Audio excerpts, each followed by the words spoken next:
So what got you into riding motorbikes in Vietnam? A feeling of freedom. You can stop wherever you like. You can't really do the same thing if you book a tour. Even if you go by car, they cannot go on every single road. You can't really go dirt road. Bike is unique. You discover everything you want by bike. When you get to the countryside or to small towns, there's total shock. Some of them even go like, wow, you speak Vietnamese, I don't know, can I take a selfie with you or something?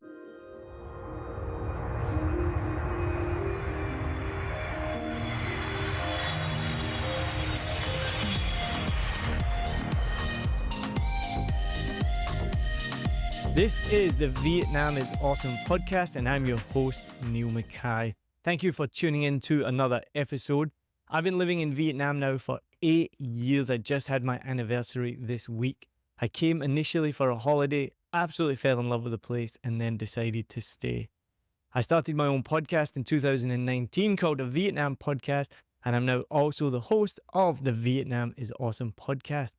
This show is going to share with you awesome experiences about Vietnam. Make sure you go to the Vietnam is Awesome website to find out more about tours and experiences that you can find all over Vietnam. So my guest today has been in Vietnam for twice as long as me. He's been here for 16 years and puts most other expats to shame because he's fluent in Vietnamese. He has his own YouTube channel called The Vietnam Rider, and he is passionate about bikes in Vietnam and traffic safety as well, which you might be wondering, wait, there's traffic safety in Vietnam? No, trust me, there is. So in this episode, we're going to explore more about riding your motorbike in Vietnam, which is one of the most amazing things to do, whether you're just going down the road to the Circle K or you're going to travel over the Hai Van Pass. So I'm excited to introduce my guest today is Mihai Constantinescu. Hello, thanks for having me. You are very welcome. I'm really excited to talk about motorbikes. I think it's something that it is synonymous. It is synonymous with Vietnam is motorbikes. So my company is actually called 7 Million Bikes, and I have this conversation with people all the time. Can you have any guess why it's called 7 Million Bikes? I actually wanted to ask you. It's one of the people love to ask that question. So when I started my first podcast in 2019, I was doing the dishes and I was thinking, right, I'm going to start a podcast. What will I call it? And I just read an article in the VN Express that there was 7.4 million motorbikes in Saigon for only 9 million people. So I was just like, oh, that's a funny, quirky name. 7 Million Bikes, a Saigon podcast. Then it grew to a Vietnam podcast, and now the business is called 7 Million Bikes. So even last night I was talking to people and they were like, why is it called 7 Million Bikes? And the other question I always got was, well, what are you going to do when there's 8 million bikes? Are you going to change the name? And I was like, no, I'm not going to change the name. And I think we've surpassed that. And Vietnam itself has 45 million registered motorbikes for only 90 million people. That includes children and old people. So it's something that when people come here, they obviously see the traffic, they talk about it. I used to be a comedian and we do plenty of jokes about the traffic and just the motorbike culture in Vietnam. So what got you into riding motorbikes in Vietnam? Well, that's pretty easy to answer. A feeling of freedom, the fact that you can travel and you're not inside like in a car or on a bus, right? So the wind is in your face and you're basically outside, but you're moving. So those two can only be achieved on the bike, I guess. And you're from Romania originally. Had you ridden motorbikes before? Never. The first day I got here, or maybe the first week, I started to learn. As soon as you got here? Yep. So when I arrived in Vietnam, I swore blind that I would never ride a motorbike. I was like, I'm never doing it. I was like, we'll just get taxis everywhere. This is too crazy. It's too dangerous. I'm never getting on a bike. It took 3 months though to actually, so first 3 months, mostly taxis. And then eventually I was like, I need to get a bike. Yeah, I was a bit worried, but not too much. Anyway, I have the spirit of adventure has always been in me. So like I knew I would go on the bike, get on the bike eventually. And where was your first trip on the bike? My first trip, so outside the city, was quite late. I mean, I came here in 2008, and the first trip I think was in 2010, right? I went to Tam Dao in Vinh Phuc province. So I used to live in Hanoi. So it's about, I think, about 80 kilometers from Hanoi. Yeah, it was now I call it a joke of a trip. That's 80 kilometers. Now to me it's nothing. But then it was like, wow, man, that was a long one. And what was it about that trip that inspired you to keep going? Right. Well, you can't you can't know if you like or dislike something until you try it. I tried it, loved it, and I knew that was for me. That's it. And did you have any disasters or anything like that? On any of my trips? No, what's the first trip? The first trip was nothing unusual. It was very nice that because we were a group of friends and we were supposed to go together, but they had a quite big party the night before, and I didn't, so I just left. And they were like, "Okay, we'll meet you there in the afternoon." I left in the morning, so it was a bit spooky. I mean, it was a feeling of wow, I'm on my own now, and there were no smartphones, no Google Maps. I had to use my Vietnamese, which was pretty good by then, but still, you're on the highway and you ask random people, "How do I get to Tam Dao?" They will tell you, but you might also end up somewhere else, right? So it was a lot of adventure and it was nice. And eventually I got there on my own and I felt proud and happy and good. And I think I opened the beer. Nice. Well, that's what you got to do in Yeah. Vietnam for sure. When you speak Vietnamese to people, you mentioned there. So my Vietnamese is so limited. I know a very, very small amount. But what I find very funny is the few times when I do try and use it and I'll ask a question, I don't know why I bother because I don't understand what they say back to me. And sometimes I will use this happened a few weeks ago. I ordered a coffee and then he just started talking to me in Vietnamese. And I was like, oh my God, this guy thinks I speak Vietnamese because I could say one thing and I feel bad. How was your receptive skills after you'd learned the language? Right. So it's a bit difficult to remember, but I think I I went at the beginning. I went through the same situations that you're mentioning. Basically, yeah, trying my Vietnamese would give them a signal that oh, this guy speaks Vietnamese, so they would then throw at you like so many words that you don't know. But for me, it was actually useful. I wanted that because I wanted to learn, right? I was a student. So, it was a difficulty that I had to overcome. And how did I feel? I think it was just having a good time. I'm a sociable person, I'm talkative. So, yeah, I tried to learn from them, and that was it. I don't remember it as being too difficult. I don't know, maybe I'm musical or something. And I had good training, 1 year of Vietnamese at a university. So I guess it was a bit easier for me than it is or was for you. And what is the general reaction when somebody hears you speak Vietnamese so well?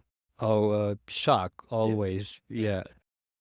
So before in Hanoi and now in Saigon, Ho Chi Minh City, people might be a bit more used to foreigners speaking Vietnamese just because they meet more foreigners, and mathematically some of them speak Vietnamese, so they interact a bit more with Vietnamese speakers, with foreign Vietnamese speakers. And but when you get to the countryside or to small towns, there's total shock. Some of them even, they go like, "Wow, you speak Vietnamese? I don't know, can I take a selfie with you or something?" And of course we do that, but yeah, sometimes it freaks me out to be like, okay, it's a language, we can learn languages, but I understand them. There's so few of us that actually speak it. I mean, I've got so many excuses for not speaking Vietnamese. Obviously, it's really difficult. The biggest one is I just never realized I would be here for this long. So my wife and I came here for literally 6 weeks. And then it turned into 3 months, and then 3 months turned into a year, and then a year turned into 2, and then 4, and still don't know how long we'll be here for. So that's all excuses, though I will admit it is all excuses. So what got you really passionate then about riding motorbikes in Vietnam? So after that first trip to Tam Dao, I did a few other trips to Hoa Binh, to Mai Châu, to Haiphong, to Cat Ba Island. Every time I did a new trip, I would realize that I like it more and more, and that I would like to add a few kilometers to the next trip.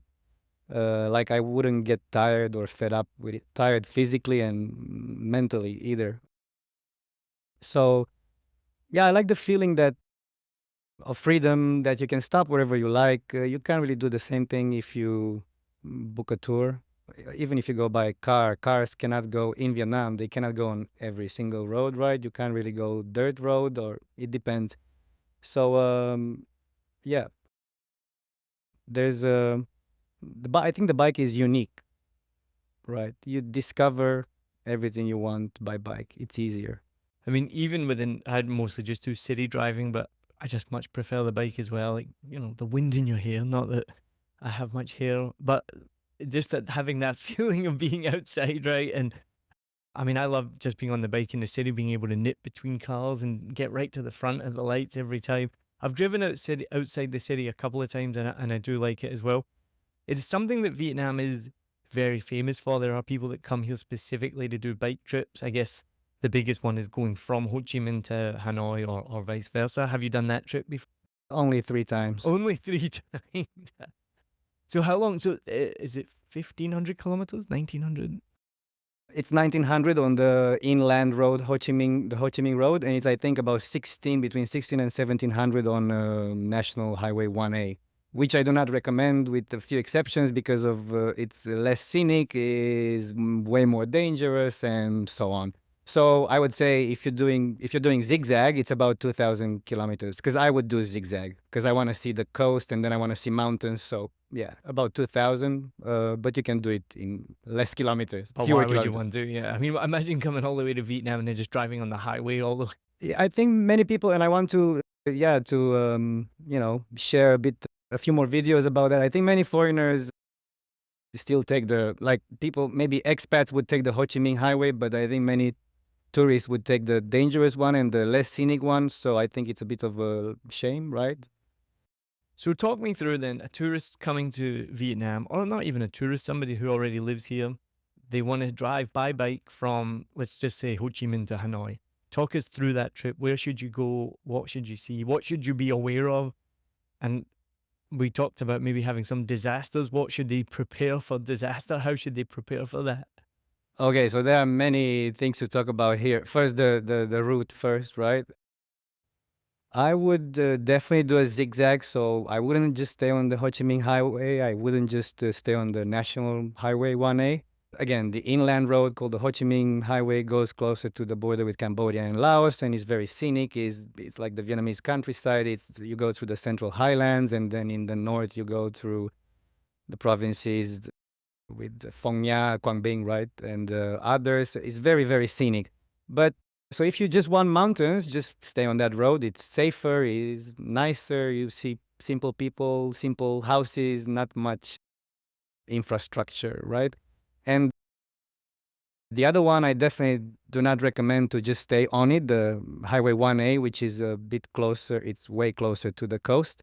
It's the major route for trucks, for buses, for everything. You find many places to eat and to stay and help with your bike if you have a problem, but it's more dangerous and less scenic, right?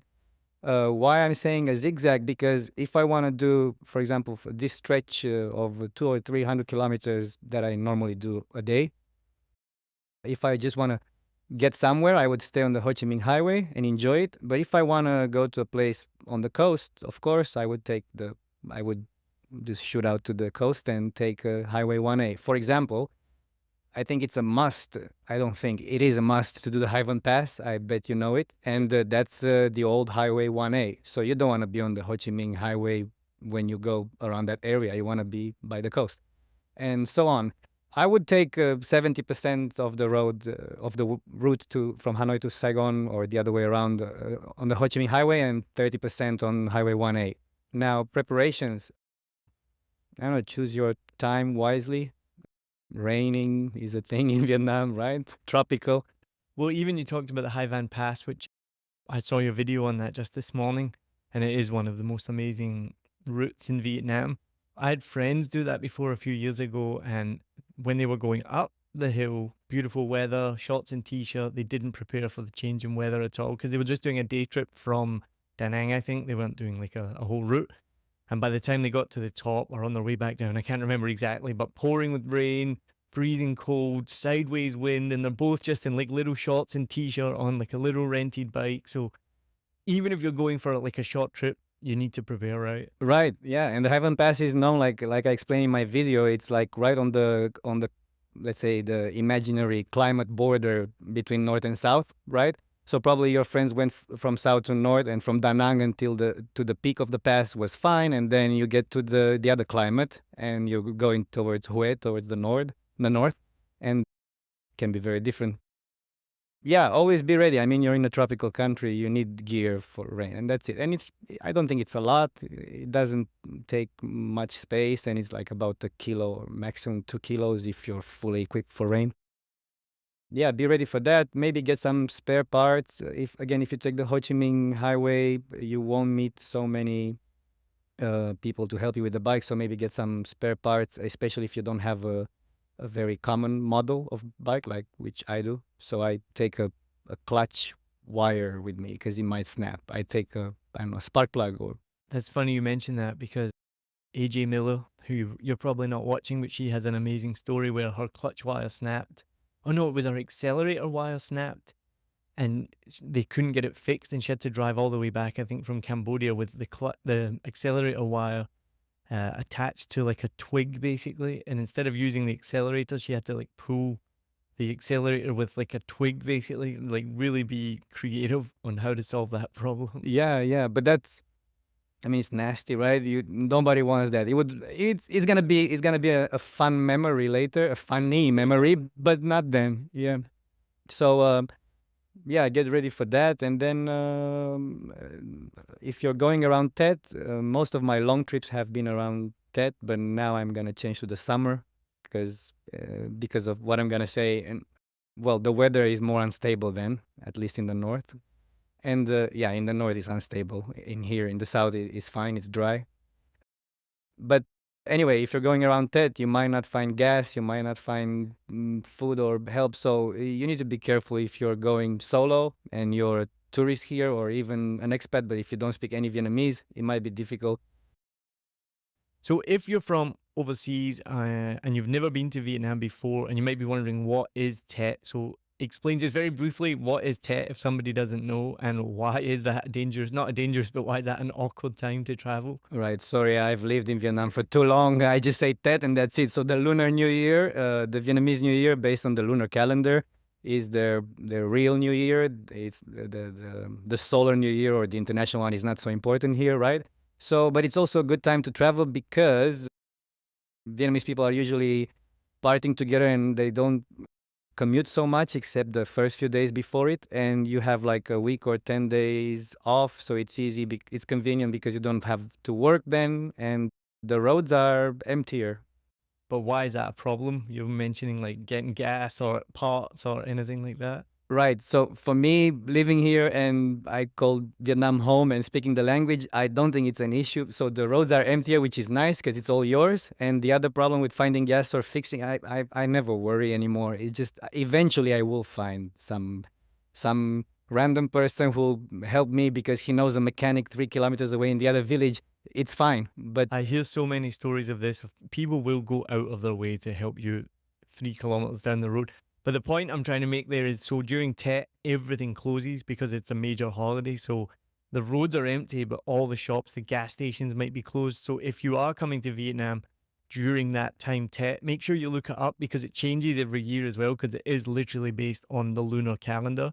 It's roughly the same time, like anywhere from late January to the beginning of February, but it changes every year. So make sure if you're planning a trip to Vietnam, look up when is Tet, no matter what you're doing, to be honest, not just for motorbiking, but if you are planning on a motorbike trip, be prepared. You might be driving along going, wow, there's no cars. Where is everybody? And then you go to get gas and there's no gas either. So you do have to prepare for that as well. yeah, I would like to add there's also in some areas, at least I'm sure in the north, because I've done it 3 times and I've been in that situation, that I think it's a kind of a superstition not to sell anything on the first day of Tet of that holiday, right? So it means that's why the gas stations might be closed, but some of them open because they're like businesses. But sometimes you might not find a motel because they are family-owned businesses, and they don't want customers on the first day of Tet. It's a superstition. Or you might not get food. You can still find basic food. You won't die, but it may be difficult. And I recommend that you find, if you're traveling during the first 3 days of Tet or the Vietnamese New Year, you should try to stop at a motel by 4 p.m. because depending on which road you are, if you pass 4 p.m., who knows how long it's going to take until you find another hotel. So if you see a hotel by 4 p.m., stop there. Unless you want to drive in the dark, which I never do. My rule is before 6 p.m., I have to check in. Yeah, you don't want to be, especially with trucks on the road and if you're on a bike. You did mention about the type of bike that you should have. And I think that's really important. So can you explain what bike you should have and why should you not get a Honda Cub 50cc? So Honda Cub 50cc, that's quite small. For one person, one light person might be okay because you might have to go uphill, so that won't get you there. So I have a friend who I won't name who drove from Saigon to Fantier on a 50cc with two adults and a child. Oh my God. I know, right? You can definitely do it.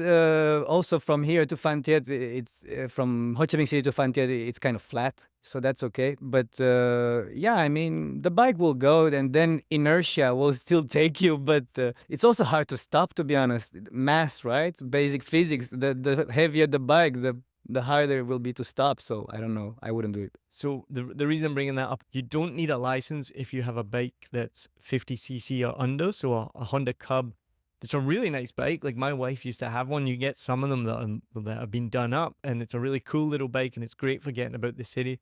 But I would never ever take it outside the city or more than like just to the local shops. 50cc, I know nothing about bikes, but it's a small engine, so it goes pretty slow, doesn't have much power. I would not recommend going on a family trip to Fantier on it. So based on that though, tell me about what bike do you drive, do you recommend for tourists, and a bit more about the licensing laws and what people coming to Vietnam, what do they need or what do they need to do? So I'm a big fan of motorcycling. I'm not a big fan of power or speed. So many people think that because I have this channel or because I ride a lot, I must go fast and I must be breaking the law and I must have a lot of cc's. My bike is a 125, which is enough for one person. It's a light bike. I wouldn't mind more cc's, but I just bought this one because it has a very old design. Although I bought it new, it copies the design of from 50 years ago or something. So it's an SYM Husky 125cc, and it's Taiwanese. Yeah, not the most reliable, but it's fine because I love the way it looks. I just love its shape. That's why I bought it. And right, so I do not recommend getting that bike. What I do recommend, yeah, I mean, I literally bought it for the design, but what I do recommend is to get a common bike. So, like in a common model, in case you have a problem, you'll always find someone who can fix it. So that would be a Honda Wave, That's what I have. right? So I got my Honda Wave, well, I've been here 8 years, like 6 years ago, and it has been a dream. I had a Yamaha Novo before that because every person that visits Vietnam, every backpacker, because I came as a backpacker, gets a Yamaha Novo. It's the cheapest one. You pay for what you get. It broke down like on a weekly basis. It was just absolutely, there's nothing worse than just being on the road and your bike just dies because you're like, what do I do now? And then I got a Honda Wave. We ended up getting two Honda Waves. So my wife had one and I had one. We just sold her bike after, I think we'd had it 5 or 6 years. We sold it for like less than $1 million than we bought it like 5 years ago. The Honda Wave, they rarely break. Well, mine has never broken down. It's needed some work, like it's had to, I think I've had a new clutch, some new tires, things like this to just keep it updated, but it's never broken down. And I think it's held its value as well. And the parts is the thing as well, because Honda is so common here. And when we've looked on the road, I remember when we bought it, we were on the road just looking at everybody's bike and we're like, every second bike is a Honda. So it tells you something. And then it does make it really easy to get the parts. Right. Yeah. So let's say the biggest motorbike suppliers around here are Honda and Yamaha, but most people say that, and it's true that Yamaha parts are a bit more expensive, and plus Honda is more popular for sure. So I would recommend, yeah, anything that is from Honda and it's a semi-automatic, you'll find parts for it and you'll find someone to be able to help you even in the countryside. Again, you mentioned the Novo, which is, yeah, a bike that, I don't know, for some reason, all foreigners get when they just come here, right? It's like a rite of passage. You come out the airport, like, here's a Yamaha Novo. Right. So it's a good bike. The thing is that I have something against fully automatic bikes. So the Wave, as we know, is a semi-automatic, right? To me, fully automatic has a few disadvantages. So first, fully automatic bikes are much heavier.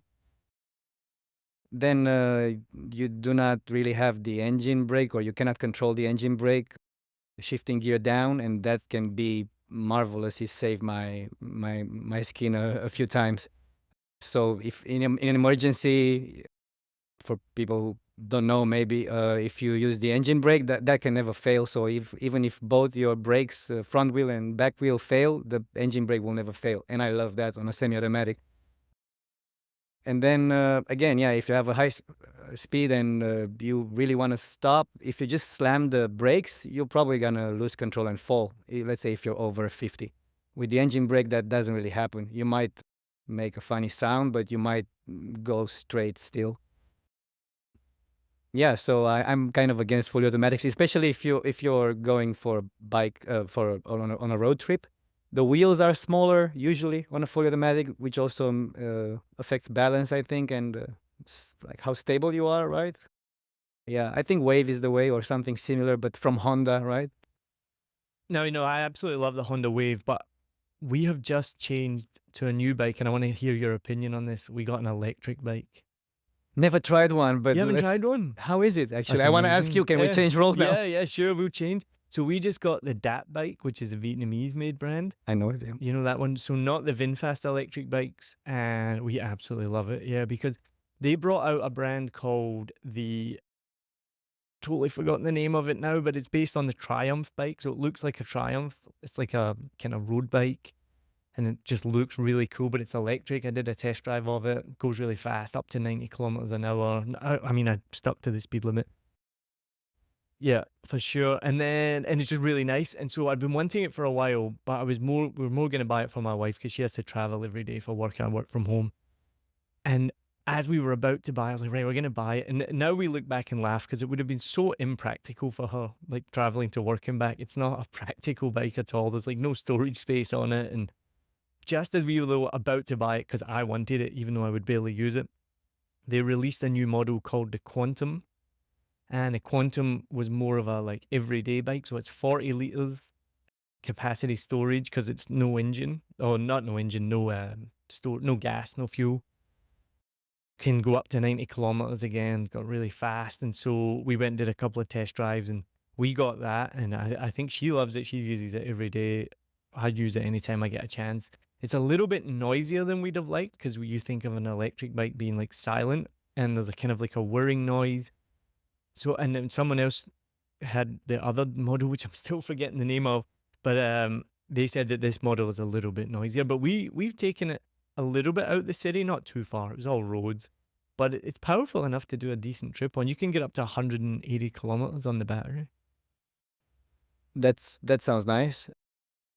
Yeah, when you mentioned electric, I was like, the first thing I was thinking, okay, he's gonna ask me what I think about it, and I'm gonna say I don't like silence when it's about traffic in Vietnam because it's dangerous. But then you said that it's inconvenient, that it's a bit noisy. Actually, well, in my opinion, I think I like a bit of noise because you need to be heard. That's the thing in Vietnam. When we think about Western countries, traffic lights, everything, rules, everything, most people respect them and stuff. But it's not only Vietnam, many countries in this world, like, I don't know, Asia, maybe some, I don't know, South America, whatever. But it's not the same. I want to be heard because it's my safety. So, yeah. No, that I'm laughing because that's so funny you say that. Do you know the amount of times I've said to my wife, we're going to kill somebody because they're not going to hear us coming? Because in Vietnam, like they say, they're used to being the sound of bikes. And even then, sometimes I'll be on my other bike and they'll still walk in front of you. And you're like, how did you not just hear me coming? And then you've just walked in front of me. So that's why I say to her, like, we're going to end up killing somebody because they already walk in front of bikes that make noise. They're never going to hear us. So it does make us more cautious. Like I am aware of the fact that, I need to give a little honk and they may not hear me.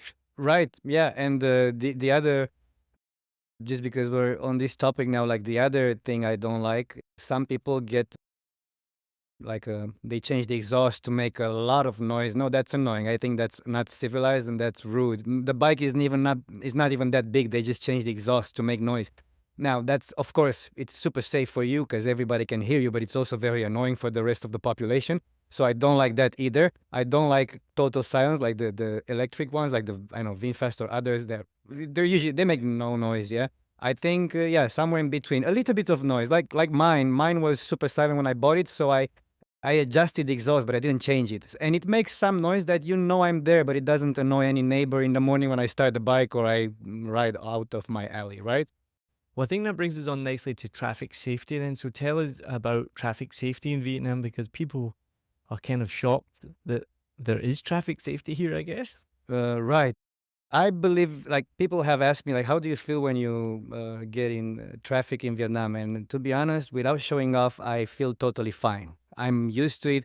Also, the earlier you learn something, the less afraid of it you are, right? Let's say if it's a dangerous sport or something. So I'm not afraid at all. I'm aware of the dangers, but I'm not worried, you know?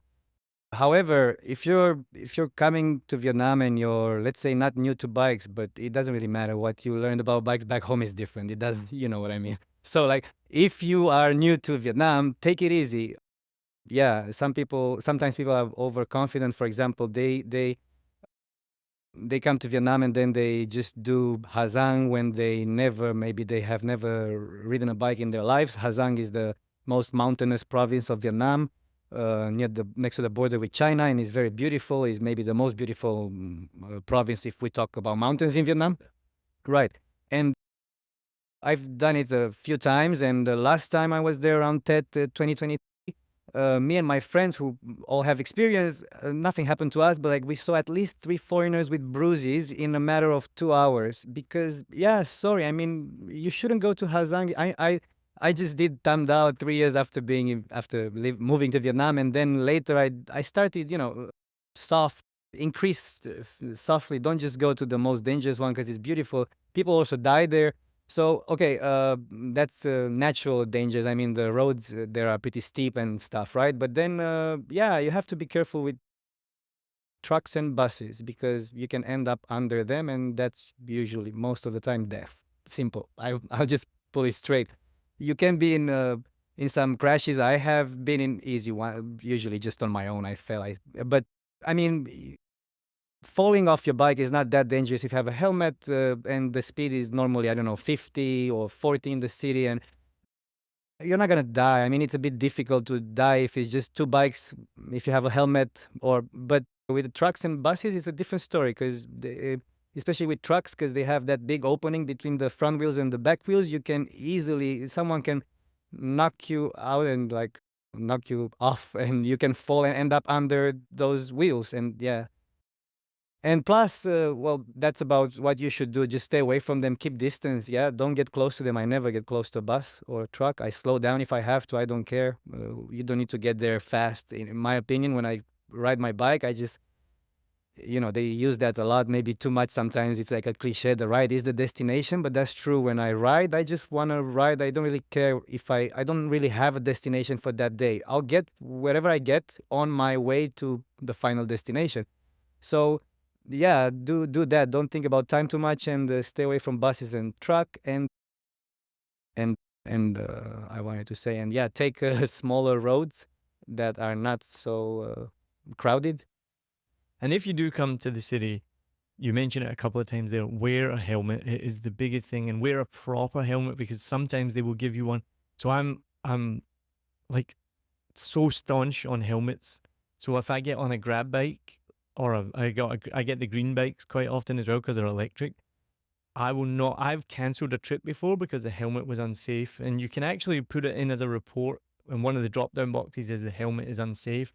I will refuse to get on, and often I will just bring my own helmet with me if I remember, because I'm like, I would rather bring my own than this little tiny piece of plastic. And the biggest thing that annoys me is they don't clip properly, or they're like really loose. And the drivers often get confused when I'm like, no, you need to tighten this, because it's like if the helmet is loose and you fall off the bike, the helmet is falling off as well. The helmet needs to be on tight. And I used to do used to do stand up comedy. And one of my favorite jokes that I still love to this day was it really annoys me when you see people wearing a helmet and they don't clip it. Do these people go home and have sex with a partner and just hold the condom?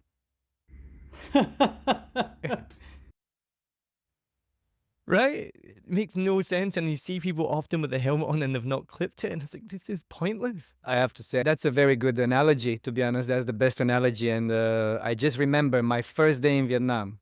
I swear to God, my first day in Vietnam, I came from the airport. I met some friends at a place outside, and those were my very first hours in Vietnam, and exactly that happened. Two bike crashed. It wasn't very serious, but the guy I think he was just unconscious. I don't think he died because there was no blood around, but exactly this. The helmet was like about 30 centimeters from his head. He was on the asphalt, passed out. Exactly that. He didn't clip it, and it didn't protect anything. The other 2 or 3 people involved, so there were 2 bikes or something, they were totally fine walking. He was not walking. I think he made it, but It's a he big, got it to could be the hospital. difference between life and death or a long 100%. hospital stay. So make sure you use a good helmet, make sure you clip it. The other tip I would give, when I first came here, my uncle sent me a story about a Scottish woman who I think maybe passed away, if I remember correctly. And what happened to her was she was wearing something that was flowing and it got caught in the chain. And because it was like her dress or something, it pulled her off the bike. And I do think she wasn't wearing a helmet. If I do remember him saying, or I read the story, and I was like, yes, she wasn't wearing a helmet. Like, I'm very militant about wearing a helmet, even for short trips. So just be careful with things like flowing. Make sure you wear a helmet. Any other safety tips for anyone visiting Vietnam? You gotta know your bike. Most people visiting, for sure, they will. Yeah, most of them rent one. Others buy and then resell it. But either way, it's a new bike for you. Try the bike a little. Don't just go on the highway right after you rent it. You need to know. Check the brakes. Check, right. Yeah, the chain. Some things like that. The brakes are essential, right? Brakes are essential. You, I've rented everybody bikes can and start a bike, but how do you stop it? I also want to say, yeah, like people, when people ask me, like, what tips would you give? The speed that you're at always seems, how to say, less dangerous than it actually is. Because I remember when I first fell, it was raining and I didn't have much experience. Nothing happened. 50 an hour, maybe 40, 50 an hour, and I got some bruises. That's it. It hurt because I had no idea how to fall. Even then, you get some instincts of how to land. But anyway, I didn't fall a lot. But so yeah, and I was like, I remember I was thinking that, okay, I'm not going too fast, and it's not too fast, 40 to be honest. But imagine when you're going, you feel like it doesn't seem too fast because you are moving. But imagine a wall, sudden stop, that's fast. Even 40, if you hit the asphalt at 40, it's fast. So don't only think about how you start the bike, get the bike moving. How do you stop it? That should be on your mind. we're talking about the speeds in Scotland in kind of residential areas, and mostly it's near schools, on the roads that schools are on. The speed limit is only 20 kilometers an hour for that exact reason, because 20 is not going to, much less likely to cause damage, right, if a kid runs. But one of the things my wife loves the most is outside the school, or on that road, it will have 20, and then underneath it says 20's plenty. Every time we walk by one of those signs, she just laughs. She thinks it's amazing. I think so. It's like a sort of funny way to remind people that you don't need to go that fast. And it's right? very Scottish as well. I love it. Before we wrap up, can you just tell where should we go, what should we do, and how should we do it? So if you're visiting Vietnam and you want to explore it by bike, I would say basically just stay away from all the major highways. If you really want to explore something that is not on every tour, you want to go off the beaten path, right? Just look at the map and don't take whatever says QL, which is National Highway. If you see DT, that's a provincial highway, that's probably good. It's going to take you to the undiscovered Vietnam. That's good advice. I like that. Look out for DT. Well, thank you very much for tuning into this episode. I really hope you've enjoyed it. I hope you got a lot of good advice. If you do have any questions, then just get in touch. Make sure you check out Vietnam Rider on YouTube. That's at Mihai Vietnam Rider, and you can see Mihai's videos of him traveling all over Vietnam. Make sure you subscribe to that. And also make sure you subscribe, follow, turn on all the notifications for the Vietnam is Awesome podcast, and go to vietnamisawesome.com to book your next trip around Vietnam. Thank you very much for joining me today, Mihai. This has been incredible. I'm excited to go get on my Honda Wave and just drive down the road. Cheers. Thank you. Goodbye.